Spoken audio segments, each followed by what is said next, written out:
Assalamualaikum warahmatullahi wabarakatuh. Apa kabar anak-anakku semua? Tentu kalian dalam keadaan sehat ya. Nah, kita hari ini Ibu akan memberikan layanan informasi bimbingan klasikal Stop Bullying ya. Tentu kalian sudah mengenal apa itu bullying dan bagaimana arti dari bullying ya. Pengertian dari bullying. Pengertian bullying ini dikenal juga perundungan, merupakan perilaku agresif yang tidak diinginkan di antara anak-anak, khususnya anak-anak usia sekolah, yang melibatkan ketidakseimbangan kekuatan antara pelaku dan korban yang terjadi berulang. Beberapa tindakan yang juga termasuk dalam bullying, ini bisa lihat ya kalian, perbuatan dapat membahayakan anak lain, menyebabkan rumor yang merugikan korban, melakukan penyerangan secara fisik atau verbal, dan juga mengucilkan anak dari sebuah kelompok secara sengaja. Perbedaan bullying dan candaan. Ada kalanya bullying dan bercanda tidak bisa dibedakan karena keduanya bisa bersifat iseng atau mengerjai anak yang menjadi korban. Namun ada batasan yang sangat jelas antara bullying dan bercanda. Bercanda dilakukan anak sebagai salah satu cara komunikasi dan bentuk interaksi sosial. Dapat mempererat hubungan pertemanan di antara anak karena mereka dapat tertawa bersama dan menjadi lebih akrab. Sementara perbedaan mencolok antara bullying dan candaan adalah tujuan pelaku yang melakukan perundungan karena perasaan benci dan bermaksud menyakiti. Tujuan melakukan bullying bukanlah untuk membangun hubungan, melainkan untuk mempermalukan dan menyakiti korban sehingga pelaku merasa lebih hebat. Namun perlu diwaspadai bahwa walaupun bercanda tidak memiliki tujuan yang buruk, tapi hal yang lucu bagi seorang anak. Mungkin tidak menyenangkan bagi anak yang lain pada saat candaan yang tidak menyenangkan terus dilakukan berulang kali membuat anak lainnya tersakiti, maka bercanda pun bisa berubah menjadi bullying. Jenis-jenis bullying. Jenis bullying ini yaitu ada perundungan fisik. Bullying fisik adalah tindakan intimidasi yang dilakukan sebagai usaha mengontrol korban dengan kekuatan yang dimiliki pelaku, termasuk diantaranya menendang, memukul, meninju, menampar, mendorong, dan serangan fisik lainnya. Bullying fisik merupakan jenis bullying yang paling mudah dikenali dan biasanya orang tua maupun guru lebih peka terhadap tipe perundungan ini. Ya, lalu ada juga bullying verbal. Bullying verbal ini merupakan jenis perundungan dengan menggunakan kata-kata ya, ini seperti ini ya, kalian bisa lihat macam-macam bullying. Ini bullying fisik yang tadi Ibu katakan, korban menerima berbagai perlakuan fisik yang keras seperti tersandung, memukul, atau merusak benda ya. Kadang kita lihat teman-teman ada yang sengaja kakinya temannya lewat lalu jatuh, ada juga mendorong, itu termasuk bullying secara fisik ya. Nanti ada juga yang disebut bullying verbal ya.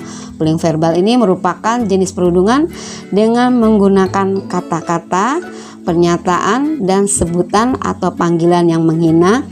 Pelaku perundungan verbal akan terus melakukan penghinaan untuk meremehkan, merendahkan, dan melukai orang lain. Hasil sebuah penelitian menunjukkan bahwa intimidasi verbal dan pemberian nama panggil ya.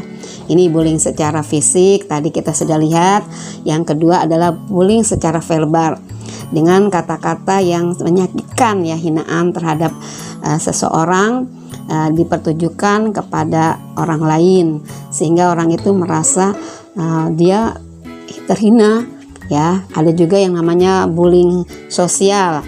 Bullying secara sosial ini melibatkan banyak aktor atau kelompok yang dilakukan dengan mengabaikan, mengisolasi atau menghindari. Biasanya ya, ini bisa lihat di sekolah-sekolah tertentu yang sekolah favorit, dia merasa lebih hebat. Mungkin ada sekelompok temannya ya, mereka mengintimidasi temannya untuk tidak bergabung. Ini sangat ya pembulian.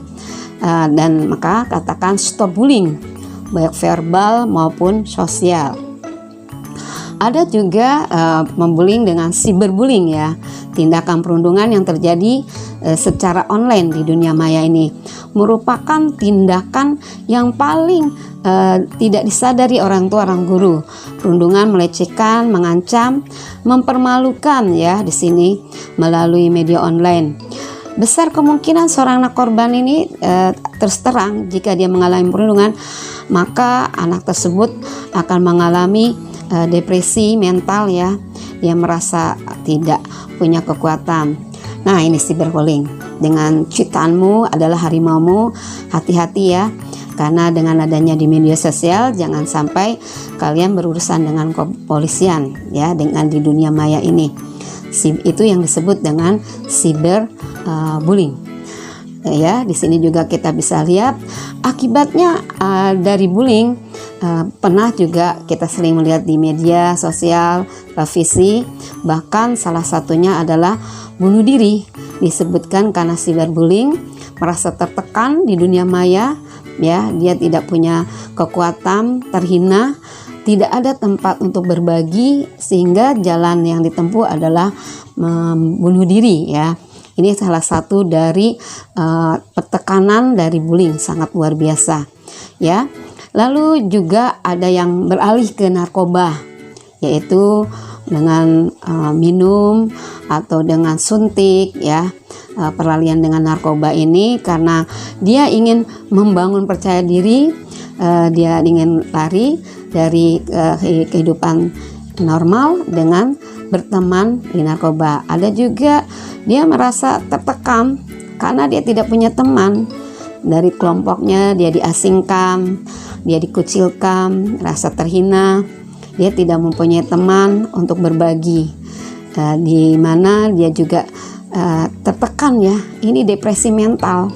Depresi mental yang mengakibatkan seseorang jadi menyendiri, tidak punya rasa percaya diri, dia merasa kecil, merasa terhina, sehingga dia tidak mempunyai teman. Nah, bagaimana cara untuk mengatasi bullying ini? Kita harus punya kelompok teman. Dengan banyaknya pertemanan, maka seseorang yang akan bullying itu akan takut, karena pasti akan ada teman yang membantu.